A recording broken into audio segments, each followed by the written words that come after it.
8 heures du matin, sur les côtes de la RDA. Peter Döbler, un médecin de 31 ans, excellent nageur, plonge dans les eaux de la mer Baltique. Son but, l'île de Fehmarn, située de l'autre côté du rideau de fer, à 50 km de là. Il l'atteint après une traversée de 25 heures, un jour et une nuit en haute mer, sans manger et sans boire. Comment cette performance sans précédent a-t-elle été possible? Pour réaliser cet exploit, Peter Döbler a consommé des amphétamines, des substances proches de l'adrénaline qui agissent sur le système hormonal du corps humain en déclenchant un ensemble de réactions physiques et psychiques.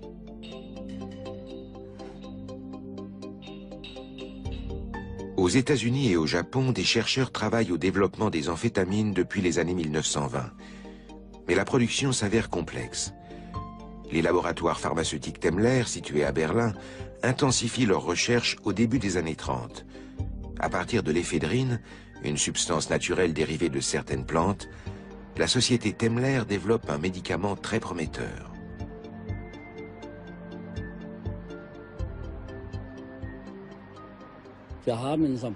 Notre corps produit lui aussi des substances qui nous inhibent ou qui nous stimulent. L'éphédrine est un stimulant produit par une plante. Après avoir isolé la substance issue de cette plante, on a essayé de la synthétiser. Et c'est comme ça qu'on a créé l'amphétamine. En 1937, Fritz Hauschild, un chimiste de la société Temmler, met au point un procédé qui permet la fabrication d'une amphétamine particulièrement efficace, la méthamphétamine. La même année, Temmler commercialise le produit sous le nom de pervitine, un médicament contre l'asthme et les troubles circulatoires. Les médecins et les patients en sont très satisfaits. Mais très vite apparaissent d'autres avantages. Augmentation de la concentration et de l'endurance, disparition de la fatigue. Des effets psychoactifs avec lesquels la société pharmaceutique va tenter de séduire une nouvelle clientèle. L'effet stimulant de ce médicament a très vite été reconnu. De ce point de vue, la pervitine était en phase avec son époque, une époque de plein emploi, notamment grâce à l'armement. Pour ceux qui avaient connu les années 20, c'était une situation tout à fait nouvelle. À la fin des années 20, des produits stimulants comme le chocolat au cola ou à la caféine connaissent un grand succès. Peu après l'arrivée sur le marché de ce médicament, un chocolatier berlinois propose des pralinés à la pervitine, qu'il recommande particulièrement contre la dépression de la femme au foyer. Pour revigorer l'humeur, il préconise de consommer entre 3 et 9 pralinés. À l'Académie de médecine militaire de Berlin, la plus haute instance du service de santé des armées, on étudie depuis longtemps déjà les produits stimulants. La fatigue est en effet un problème majeur en termes de médecine militaire. Elle affecte les tours de garde, les déplacements motorisés nocturnes et l'efficacité dégradée. Les médecins militaires s'intéressent de très près à la pervitine. L'Académie soumet ses étudiants à une série de tests. Ils doivent résoudre des problèmes pendant 36 heures d'affilée en ne prenant que de courtes pauses. Mais surtout, en ingérant soit de la pervitine, soit une autre amphétamine appelée benzédrine, soit du glucose, soit de la caféine. De tous ces produits, la pervitine est celui qui semble le plus efficace pour un usage militaire. Elle diminue la sensibilité à la fatigue, augmente la confiance en soi et l'aptitude au risque. Pour le professeur Otto Fritz Ranke, directeur de l'Académie de médecine militaire, la pervitine présente un autre avantage. Pour maintenir un soldat éveillé toute une nuit, il fallait des grains de café pour une valeur de 50 pfennig. 4 comprimés de pervitine donnent le même résultat pour un prix de 16 pfennig. Le professeur Ranke reconnaît les risques sanitaires liés à l'usage de la pervitine, mais pour lui, les objectifs militaires constituent une priorité absolue à laquelle doit être subordonnée la santé des soldats. Ranke ordonne d'autres essais. Mais très vite, l'histoire le dépasse. Le jour du dernier test, les étudiants en médecine et les officiers sanitaires qui lui servent de cobayes sont en route pour la Pologne. Nous sommes le 1er septembre 1939.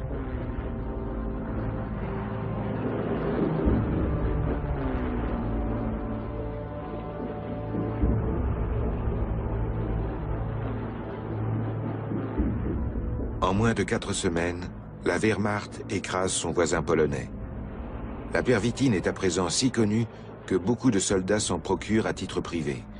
Conducteurs de motos, de blindés et de camions, pilotes ou soldats d'infanterie, tous en consomment. Souvent, les médecins de troupes rachètent les stocks des pharmacies aux frais de la Wehrmacht. Mais en l'absence d'un ordre officiel, la distribution s'effectue sans le moindre contrôle. La guerre éclair a été menée grâce aux amphétamines, pour ne pas dire qu'elle était fondée sur l'usage des amphétamines. Pour ces tests, Otto Fritz Ranke n'a plus besoin d'étudiants. Le haut commandement de la Wehrmacht a été informé de l'usage massif de pervitine par les soldats. Les médecins de troupes sont à présent tenus de fournir des rapports à ce sujet. Dans ces comptes rendus, l'euphorie de la victoire militaire et la satisfaction quant aux effets de la pervitine se confondent souvent. Le produit apparaît désormais comme un élément indispensable des actions militaires à venir. À la demande de l'armée, Temmler fournit gratuitement la pervitine pour les troupes. Des milliers d'échantillons de comprimés sont distribués aux soldats de la Wehrmacht. Ranke a reçu les premiers rapports médicaux de la campagne de Pologne au tout début de l'année 1940. Et à partir d'avril 1940, c'est-à-dire avant le début de la bataille de France, l'usage de la pervitine a été introduit de manière planifiée à la Wehrmacht. Dorénavant, les soldats n'ont plus à acheter de la pervitine eux-mêmes. Elle leur est fournie par les services sanitaires de l'armée. La distribution doit en principe avoir lieu sous contrôle médical, mais cette disposition ne sera jamais réellement respectée. En une semaine, la société Temmler produit 5,8 millions de comprimés pour le Reich, une quantité insuffisante pour les besoins de la Wehrmacht. Les usines Temmler sont priées d'augmenter leur capacité de production. En avril 1940, la Wehrmacht commande 35 millions de comprimés en prévision de la bataille de France. Cette nouvelle campagne est une course contre la montre. L'objectif est de franchir la Meuse en 3 jours. Les colonnes de chars allemands avancent rapidement sur le territoire français.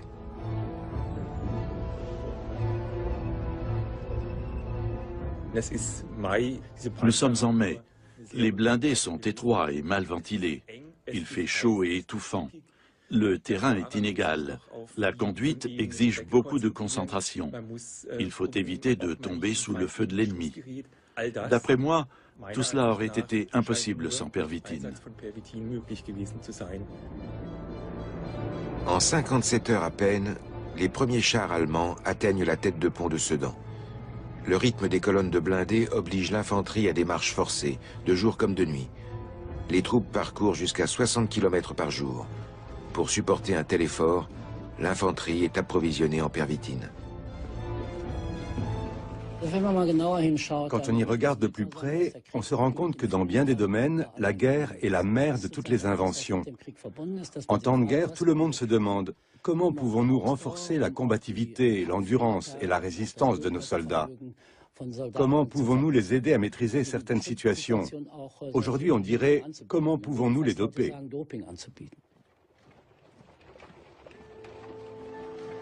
Les unités de combat franco-britanniques sont prises au dépourvu par la vitesse de progression des troupes allemandes. Après la défaite de la France, la presse britannique s'interroge et écrit « Les Allemands utilisent une pilule miracle. Si la victoire est à ce prix, il est incompréhensible que Churchill refuse d'en faire autant. »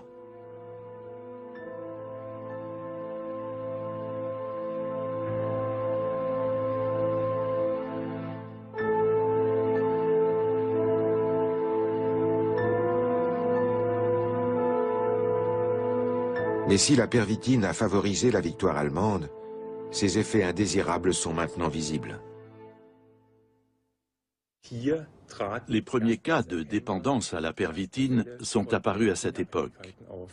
Les prises devenaient quotidiennes et elles étaient de plus en plus importantes. On en est arrivé à la conclusion que, de fait, l'utilisation de la pervitine entraînait un phénomène d'accoutumance. Les premiers cas mortels sont signalés. Ils concernent surtout des officiers âgés, sujets à des problèmes cardiaques, auxquels les fortes doses de pervitine associées à l'alcool ont été fatales.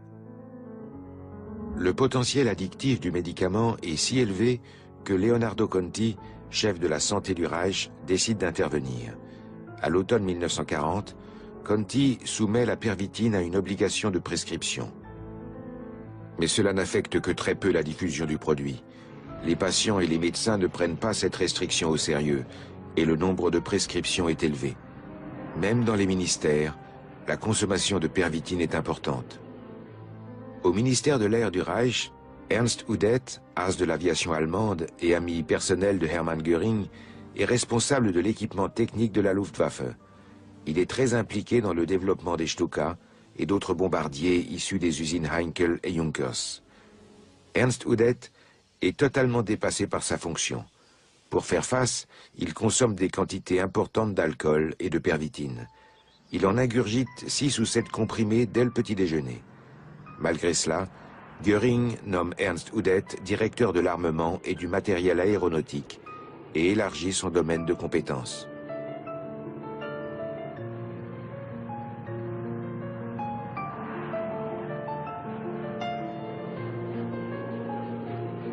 Après la capitulation de la France, le Reich n'a plus qu'un seul ennemi, la Grande-Bretagne.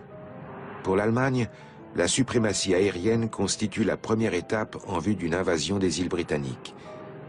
À partir de 1940, des escadrilles de bombardiers s'élancent depuis le nord de la France et la Norvège pour mener des attaques nocturnes en territoire anglais. Les avions de chasse britanniques tentent de les repousser. Au cours de ces duels aériens, les qualités de concentration et de réaction deviennent essentielles à la survie.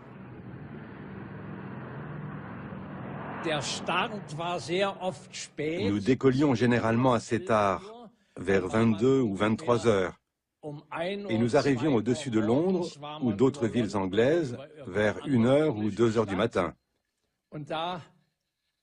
C'est un moment où on commence à être fatigué, mais on ne pouvait pas se le permettre.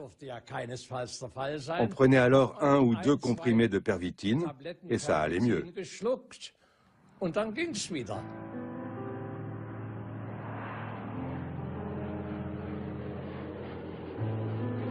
Pendant ces vols de nuit, le ronronnement et les vibrations des moteurs, le manque d'oxygène, le froid et l'immobilité accentuent encore la fatigue.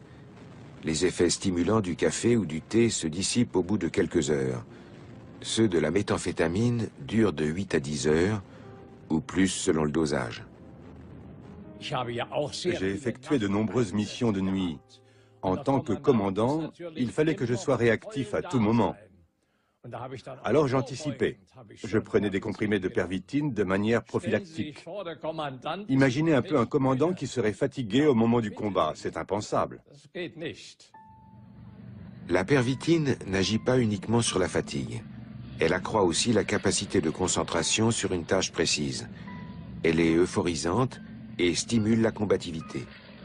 Rares sont les pilotes ou les mitrailleurs de bord qui se passent d'un tel soutien. Pour les soldats, c'est parfois une question de vie ou de mort.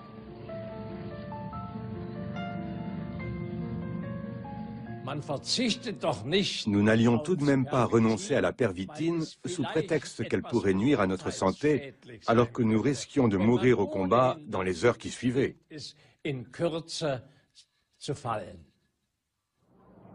Les pertes s'intensifient.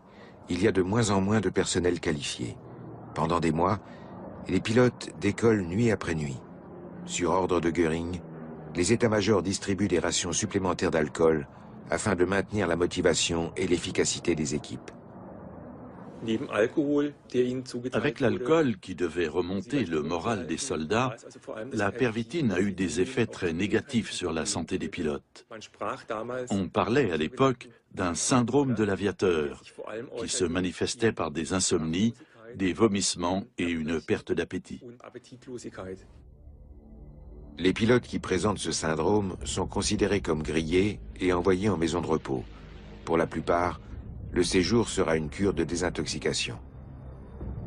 La Royal Air Force est elle aussi dotée de produits stimulants. La benzédrine, qui vient des États-Unis, est loin d'être aussi efficace que la pervitine, mais elle est rapidement considérée comme indispensable par les équipages aériens alliés. Cette fois, même Churchill approuve l'utilisation de cette nouvelle pilule miracle. La Luftwaffe n'est pas en mesure de répondre durablement aux exigences de la guerre aérienne contre l'Angleterre. Des erreurs dans l'organisation de la production et une succession de mauvaises décisions précipitent l'échec du Reich. Au printemps 1941, les faiblesses stratégiques sont manifestes. Hermann Göring veut un responsable. Ce sera son ami, le général d'aviation Ernst Udet, directeur de l'armement et du matériel aéronautique. Pour Ernst Udet, dont la consommation de pervitine ne cesse d'augmenter, l'affront est insupportable. Après une nuit blanche, durant laquelle il a ingurgité plusieurs comprimés de pervitine, il retourne son arme contre lui lors d'une conversation téléphonique avec sa compagne. Der Reichsmarschall spricht zum letzten Male zu seinem alten Kampfgefährten. In seiner Rede nennt ihn seinen besten Kameraden, der durch seine Taten unsterblich geworden sei. Hitler ordonne des funérailles nationales. Officiellement, la mort est due à un accident du travail. À cette époque, les troupes allemandes sont entrées en Union soviétique. Sur le modèle de la campagne de l'Ouest, les divisions de blindés foncent à vive allure vers l'Est, ouvrant un front de plus de 3000 km de long. Elles ne s'arrêteront qu'aux portes de Moscou en décembre 1941.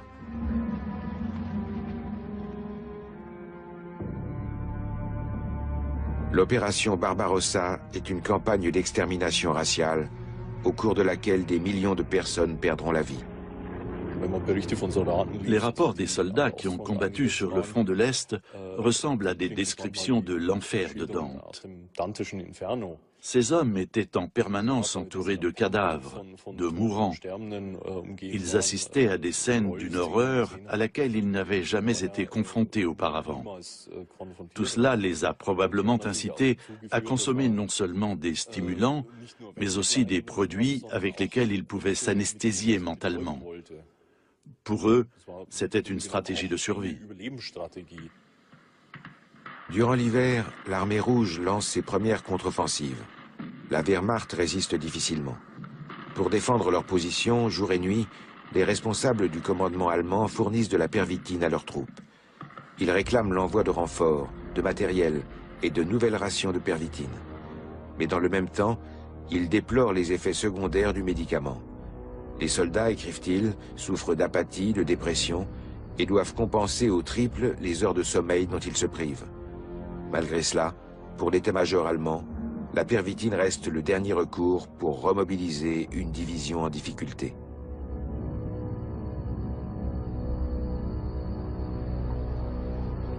La consommation de pervitine durant la campagne de Russie n'est plus quantifiable. Un corps d'armée en consomme désormais 29 millions de comprimés en quelques mois à peine. La société Temmler est classée « entreprise importante pour l'effort militaire ». Sa production ne cesse de croître.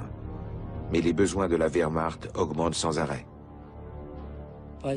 On constate qu'avec les amphétamines, l'effet de tolérance se manifeste assez rapidement. En principe, après 2 à 3 semaines de prise régulière, le corps et le cerveau commencent à présenter des signes d'agitation dès lors qu'on ne leur fournit plus leur dose habituelle ou une dose plus importante. La dépendance psychologique intervient donc très rapidement. Cela signifie qu'à terme, les gens ne sont plus capables de se sentir bien sans consommer le produit en question. Les lettres écrites depuis le front par le soldat de première classe Heinrich Böll en témoignent. Chers parents, chers frères et sœurs, j'ai enfin assez de temps et de calme pour vous écrire. Je suis très fatigué. La nuit dernière, je n'ai pu dormir que 2 heures, et la nuit prochaine, je ne pourrai guère dormir plus que 3 heures. Il faut que je parvienne à rester éveillé. La pervitine fera bientôt son effet et cela m'aidera à combattre la fatigue. Pourriez-vous m'envoyer encore un peu de pervitine pour ma provision personnelle ? Votre Heinrich.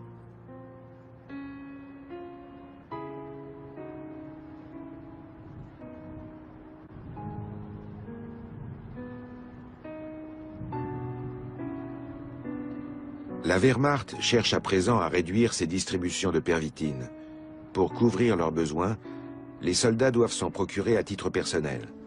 Heinrich Böll en réclame à sa famille dans la plupart de ses lettres.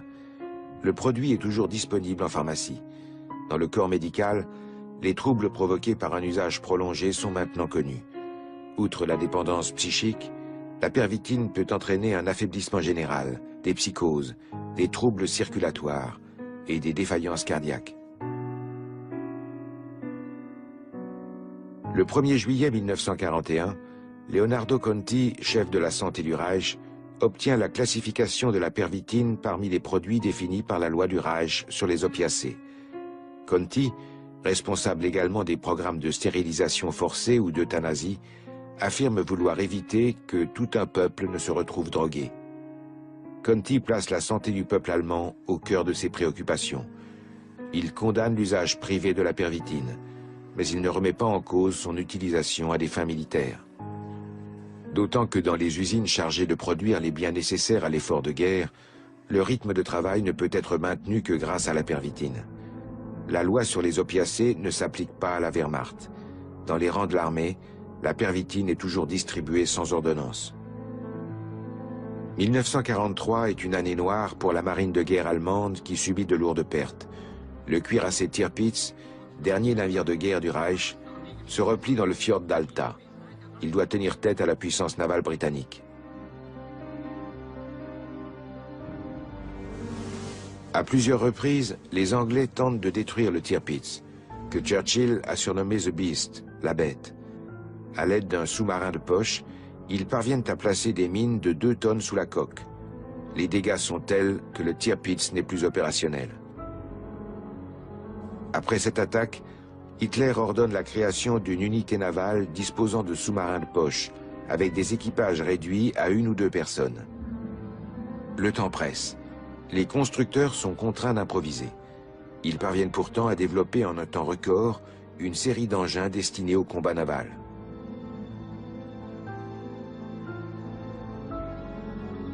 Le contre-amiral Haye annonce la création du Kampfverband, l'unité secrète de sous-marins de poche voulue par Hitler. Mais en cet hiver 1943, le temps manque pour les tests matériels et la formation du personnel navigant. L'un des premiers engins prêts à être employé est le Marder, qui n'est rien d'autre qu'une torpille avec un habitacle. Après le débarquement des Alliés en Normandie, 60 de ces appareils sont mis en service à Villers-sur-Mer. Dans la nuit du 7 juillet 1944, 21 d'entre eux sont envoyés en mission. Pas un seul ne reviendra. La marine allemande se félicite des navires ennemis coulés. Pour elle, l'opération est un succès. Mais les hommes d'équipage considèrent ces sorties comme des opérations suicides. 2 tiers des marins trouvent la mort lors de ces premières missions. Le pilote est enfermé dans la coque, sous une coupole qui ne s'ouvre que de l'extérieur. Nombre d'entre eux meurent asphyxiés. Une fois la torpille mise à feu, si le sous-marin est repéré, il est presque impossible d'échapper aux tirs de l'ennemi, du fait de la lenteur de l'engin. Les missions ont exclusivement lieu de nuit. Les sorties aux commandes d'un sous-marin Marder sont des missions extrêmes, pour lesquelles la direction de la marine a prévu l'utilisation systématique de pervitine. Durant l'été 1944, la marine prend contact avec le camp de concentration de Sachsenhausen, aux portes de Berlin.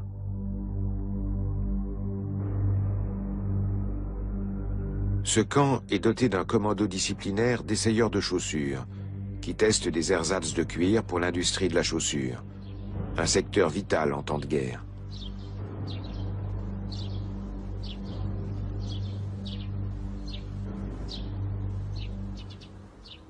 Les conditions de vie de ces commandos d'essayeurs de chaussures étaient très dures. Les détenus devaient parcourir une quarantaine de kilomètres, lourdement chargés et par n'importe quel temps. De plus, les nazis ne tenaient absolument pas compte de la pointure des prisonniers.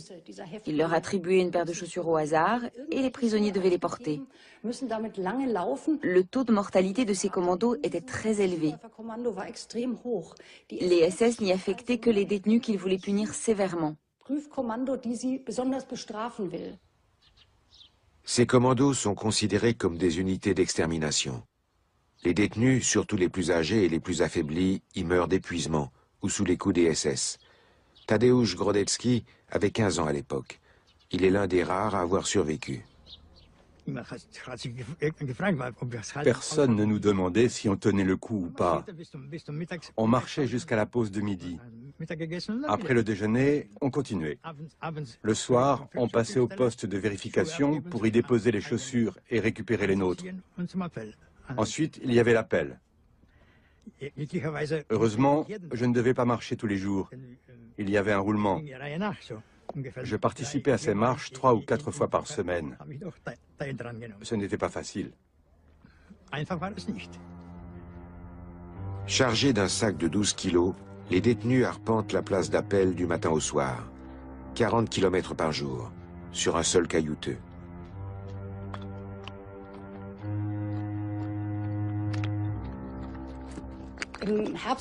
À l'automne 1944, la marine demande à Heinrich Himmler, chef de la SS, l'autorisation de procéder à des tests physiques dans un camp de concentration. La SS propose le camp de Sachsenhausen et les commandos disciplinaires d'essayeurs de chaussures, car elle estime que ces détenus correspondent le mieux aux besoins de l'expérience. Avec l'aide de la SS, le médecin Hans-Joachim Richard constitue un groupe de jeunes prisonniers qui, malgré la dénutrition, présentent des caractéristiques physiques comparables à celles des sous-mariniers. Richard, originaire de Wilhelmshaven, est le médecin des commandos du K-Verband et du personnel des sous-marins de poche.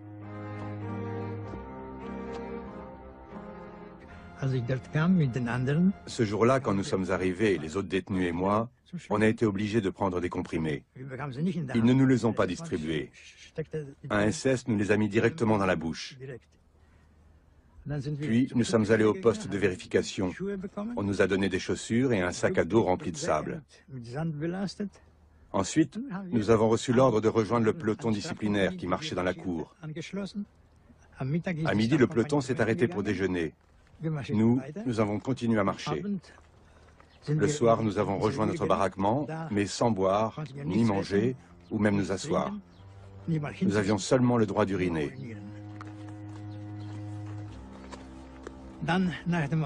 Après l'appel, nous avons marché toute la nuit.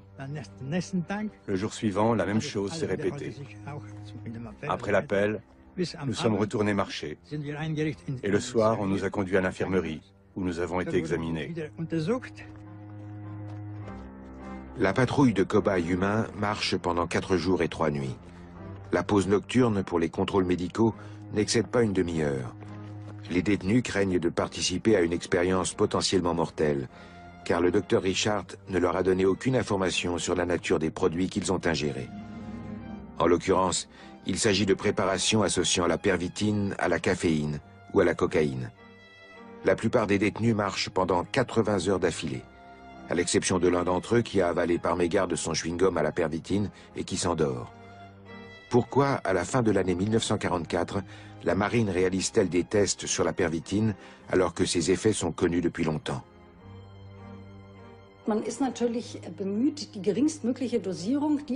Dans un premier temps, il s'agit de découvrir quelle est la dose minimale qu'il faut administrer pour obtenir un rendement maximal. Mais il s'agit aussi d'examiner une possible amplification des effets secondaires dès lors que ces préparations sont absorbées lors d'efforts physiques extrêmes. Dans d'autres camps ont lieu d'autres tests, avec la même brutalité et le même mépris de l'humain. Au bout du compte, la marine aboutit à la conclusion que la pervitine est le plus efficace de tous les produits stimulants.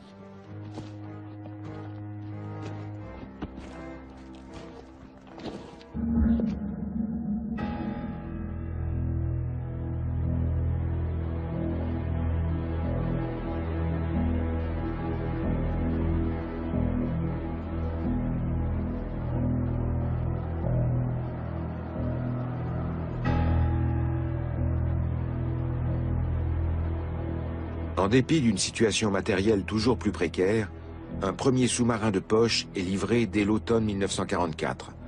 Le Seehund, un engin servi par 2 hommes d'équipage et qui dispose pour tout armement de 2 torpilles.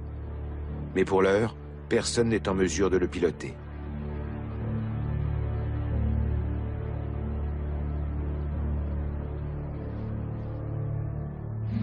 À Neustadt, sur la mer Baltique, le contre-amiral Haye réunit des jeunes matelots de la marine de guerre volontaires pour la formation du K-Verband. Ils n'ont aucune expérience de sous-mariniers. Régulièrement, des modifications sont effectuées sur les sous-marins. L'inexpérience des hommes et la complexité d'utilisation des engins causent de nombreuses pertes lors des sorties de formation. En prévision des missions à venir, les futurs conducteurs de sous-marins, comme Fritz Meyer, sont habitués au manque de sommeil et à l'absorption de pervitine. Lors de ces entraînements, nous devions passer 2 à 3 jours aux messes des officiers. Nous étions libres de faire ce que nous voulions, nous pouvions bavarder ou jouer aux cartes. La seule chose que nous n'étions pas autorisés à faire, c'était dormir. Et on nous avait proposé un produit, je me souviens du nom, il s'appelait la pervitine. Nous pouvions en prendre si nous le souhaitions. Les choses sérieuses commencent fin décembre 1944. 30 sous-marins équipés de torpilles sont acheminés depuis Wilhelmshaven vers IJmuiden, un site industriel proche d'Amsterdam. En quelques jours, les jeunes recrues du Kampfverband reçoivent des instructions détaillées sur leur mission.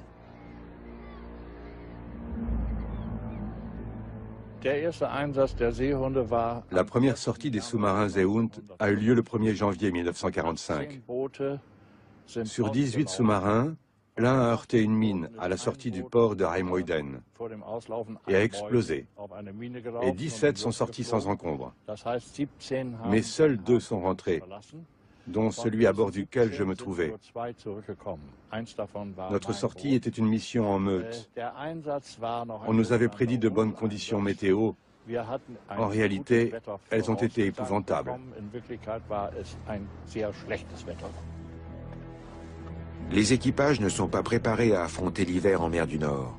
Au cours des missions suivantes, les pertes sont tout aussi catastrophiques. Les défaillances techniques, les erreurs de pilotage, les intoxications au monoxyde de carbone, les tirs ennemis ou les courants marins sont autant de causes possibles. Quelques rares sous-marins sont pris par les Alliés. À part un compas, les appareils ne disposent d'aucun équipement de navigation.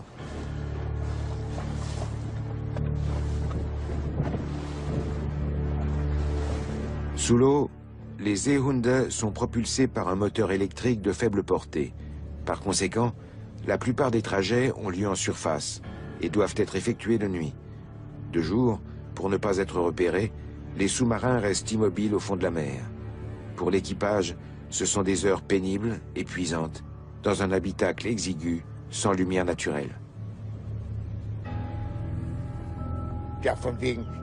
Pas question de se dégourdir les jambes ou de dormir. Bien sûr, nous aurions pu dormir assis, mais il fallait constamment surveiller notre approvisionnement en oxygène. Sous l'eau, quand on s'endort, on risque de ne pas se réveiller et on peut mourir sans l'intervention de l'ennemi. L'intérieur de ce Seehund, réalisé lors d'une restauration au musée d'histoire militaire de Dresde, montre l'exiguïté de ces sous-marins. Avec un équipage de 2 hommes, l'habitacle contient à peine assez d'oxygène pour 45 minutes. Le contrôle du taux d'oxygène s'effectue à la main. Le réapprovisionnement en oxygène a lieu avec une pompe manuelle. Le risque d'intoxication au monoxyde de carbone est important.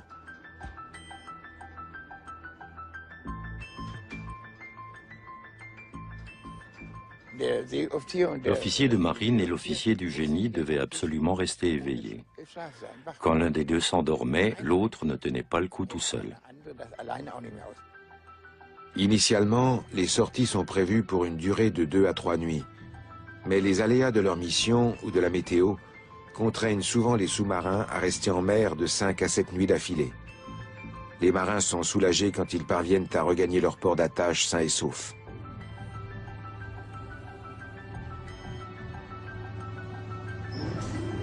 En dépit des efforts déployés, ces missions sont peu efficaces et ne parviennent pas à inverser le cours de la guerre. Pour mobiliser les dernières ressources physiques des marins, l'usage de pervitine est indispensable.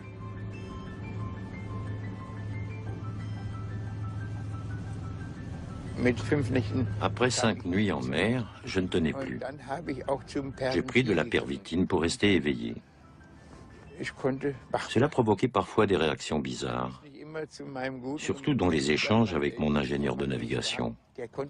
Lui ne voyait rien, il était totalement dépendant de mes instructions. Parfois, je lui disais, reste à profondeur de périscope, à tribord toute, arrêt moteur, moteur à demi-régime, à bâbord toute. Alors il me répondait, mais qu'est-ce que tu me racontes? Je lui demandais, comment ça? Oui, tu me donnes des ordres complètement insensés. À ce moment-là, je comprenais. Un jour, je lui ai dit, je pensais qu'on roulait sur une route et que par les fenêtres, je voyais des filles qui nous faisaient des signes. Je délirais complètement. C'était sans doute les effets secondaires de la pervitine. L'accoutumance est rapide, ce qui entraîne régulièrement des cas de surdose. Un autre commandant se souvient des effets de la pervitine. Nous nous sentions euphoriques et comme en apesanteur. À l'intérieur du sous-marin, les cadrans lumineux, le compas et l'horloge semblaient changer de taille et de forme. Les choses prenaient des couleurs irréelles et nous entendions une musique étrange et merveilleuse. Quand je suis arrivé à la sortie, j'ai vu l'ingénieur de navigation lancer l'horloge de bord dans la mer, comme un disque. Il avait également jeté à l'eau nos provisions, nos pullovers, nos cartes marines. Quand je lui ai demandé de s'expliquer, il m'a répondu « Pour couler, nous n'avons pas besoin de tout ça ».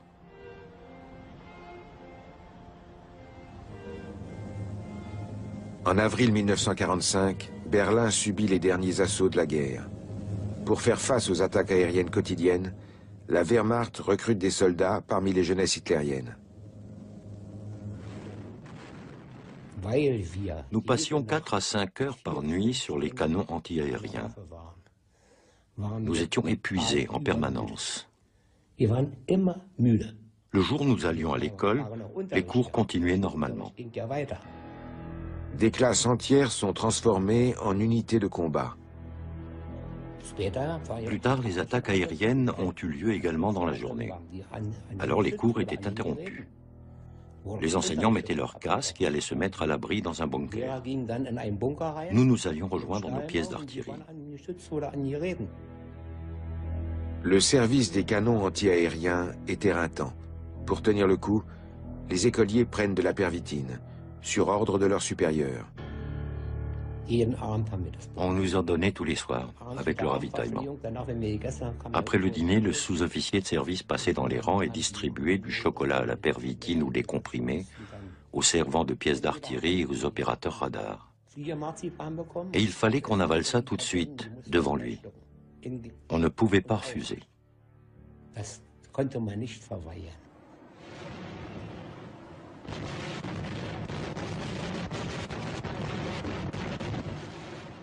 Deux semaines après notre prise de service, 8 d'entre nous étaient morts. C'était le pire baptême du feu qu'on puisse imaginer. Mais quand on est dopé à la pervitine, on voit les choses plus légèrement et on accepte peut-être mieux la mort d'un camarade. Siegfried Thon participe aux derniers affrontements de la bataille de Berlin. Les munitions sont pratiquement épuisées, mais la pervitine reste disponible jusqu'aux derniers instants.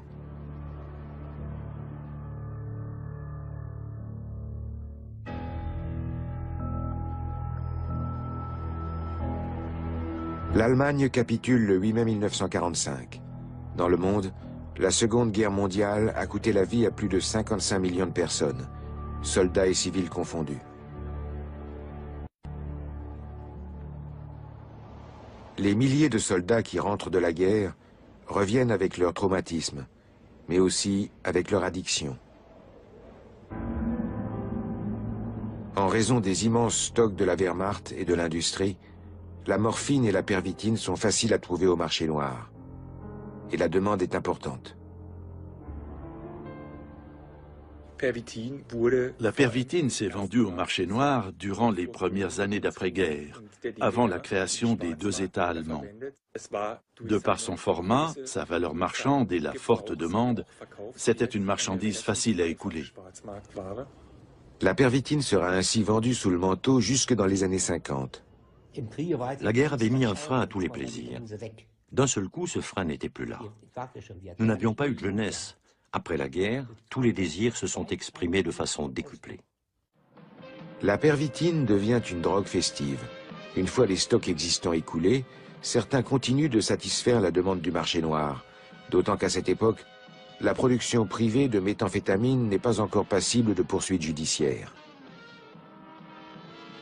Après la guerre, il y avait un slogan qui disait « Plus d'amour grâce aux comprimés de pervitine ». Ce slogan a vraiment existé.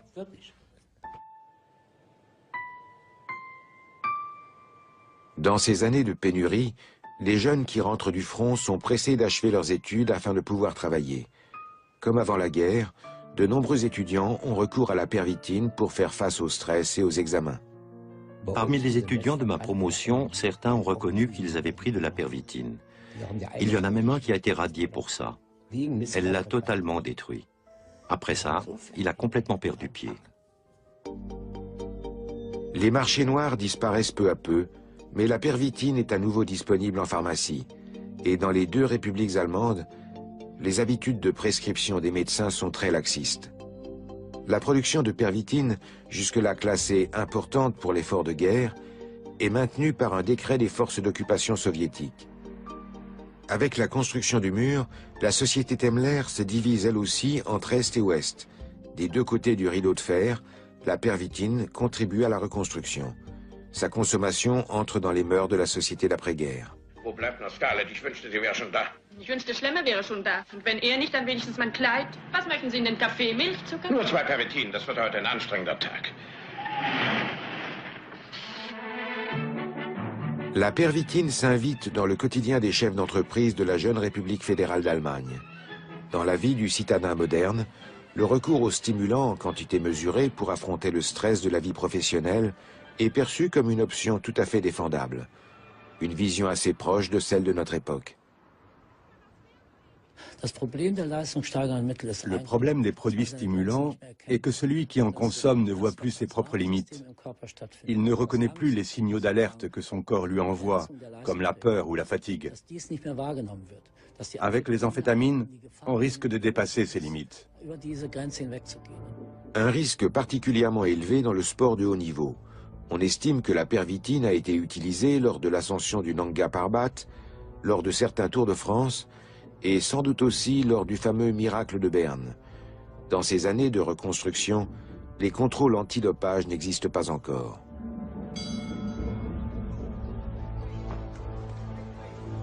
Durant l'été 1968, Jupp Elze, célèbre boxeur de Cologne, affronte Carlos Duran pour le titre de champion d'Europe.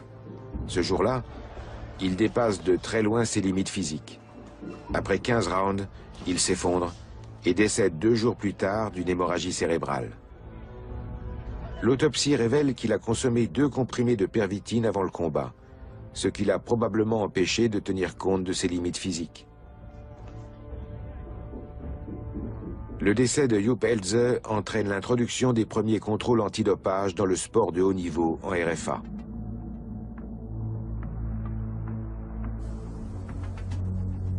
Le milieu des années 50 voit la création des 2 armées allemandes d'après-guerre, la Bundeswehr du côté de la RFA et la NVA, l'armée populaire nationale de la RDA.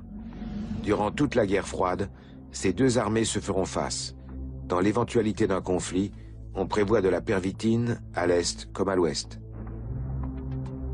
Dans la Bundeswehr, la pervitine est stockée de façon centralisée. Jusqu'au début des années 70, elle est disponible en cas de mobilisation des troupes. Elle fait également partie des rations de combat des parachutistes. Elle sera même distribuée lors de certains exercices. La pervitine faisait partie des rations de combat des parachutistes. Elle était emballée dans un sachet plastique qui nous était remis par l'adjudant ou par l'officier de ravitaillement. Par un camarade, je sais qu'en 1964, les conducteurs de chars recevaient un rouleau de comprimés de pervitine avant les manœuvres. En revanche, ils n'étaient autorisés à en prendre que sur ordre. L'armée populaire nationale de la RDA fait elle aussi provision de pervitine pour le cas d'un conflit. Il en est fait état dans les règlements de service. Dans l'aviation militaire est-allemande, la pervitine est distribuée aux pilotes.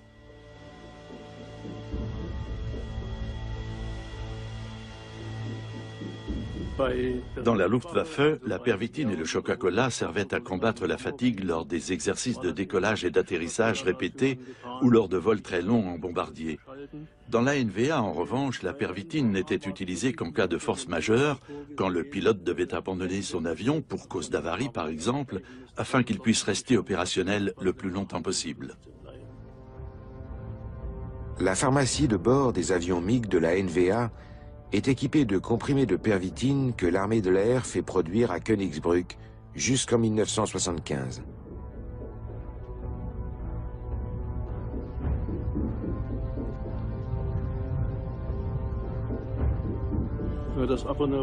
La pervitine a ensuite été remplacée par l'aponeuron. Au cours des années 70 et 80, l'aponeuron a été utilisé contre l'apathie, la narcolepsie et dans une certaine mesure contre la dépression ou les troubles de déficit de l'attention. Nous l'utilisions car c'était un produit très proche de la pervitine et parce qu'il n'était pas soumis à l'obligation de prescription. C'était une forme de compromis. Un compromis auquel toutes les troupes ne sont pas tenues. Jusqu'en 1988, les trousses de secours des unités spéciales ou des gardes frontières contiennent de la pervitine. Ces stimulants doivent les aider à intercepter tous ceux qui cherchent à fuir la RDA.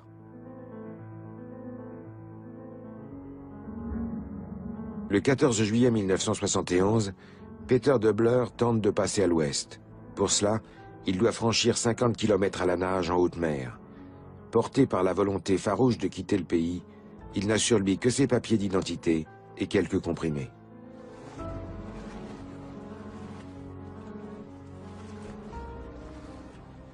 J'ai cherché à m'éloigner le plus rapidement possible de la côte, jusqu'à un point imaginaire situé entre 10 et 12 km en mer. À partir de ce point-là, je savais qu'il fallait que je change de direction. Donc j'ai nagé pendant 6 heures vers le nord, puis j'ai pris en direction du nord-ouest. Entre-temps, la nuit était tombée et je voyais les projecteurs sur la rive. Mais je m'étais renseigné. Je savais qu'à cette distance, on ne pourrait pas me voir. Ces projecteurs ne servaient qu'à faire peur. Döbler dispose des mêmes armes chimiques que les gardes frontières. Grâce à des comprimés d'amphétamine, il parvient à atteindre l'autre rive. J'ai pris le premier comprimé au bout de 8 heures et le suivant environ 4 heures plus tard. J'avais testé ces intervalles. L'effet des comprimés diminue avec le temps et il faut en prendre un autre. Évidemment, on ne peut pas faire ça indéfiniment. À un moment, le corps va réagir et réclamer du repos. Peter Döbler a préparé sa fuite pendant 2 ans. Il s'est entraîné discrètement, en se coupant totalement de son cercle d'amis. Mais pour le succès de son évasion, l'effet psychoactif des amphétamines est déterminant. Le sentiment d'euphorie a joué un rôle très important. À aucun moment je n'ai pensé que j'échouerais. Quand on est sûr qu'on va y arriver, le corps tient le coup. Alors que si l'esprit se met à douter, le corps ne tarde généralement pas à lâcher prise. La pervitine reste sur le marché jusqu'en 1988, date à laquelle la société Temler ne renouvelle pas sa licence. D'autres produits à base d'amphétamine prennent la suite. L'aponeuron ou la N1 sont 2 des stimulants utilisés par l'armée.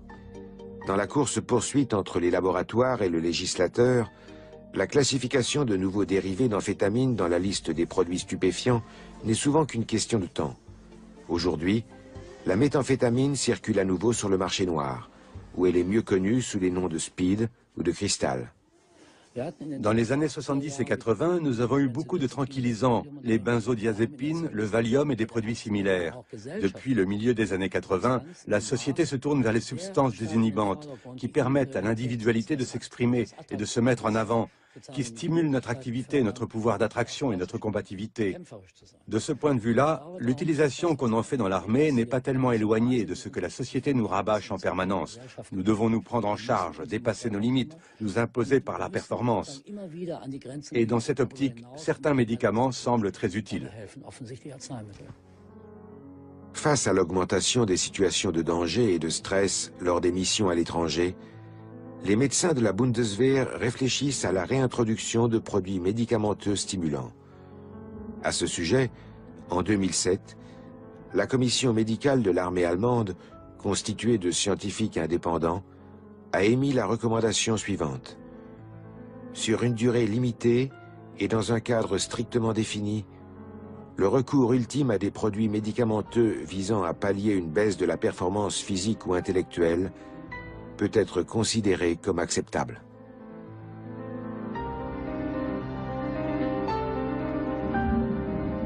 Dans un instant, ouvrons un autre chapitre de l'histoire de l'Allemagne nazie et suivons le récit de l'incroyable évasion d'officiers alliés détenus dans la forteresse de Golditz.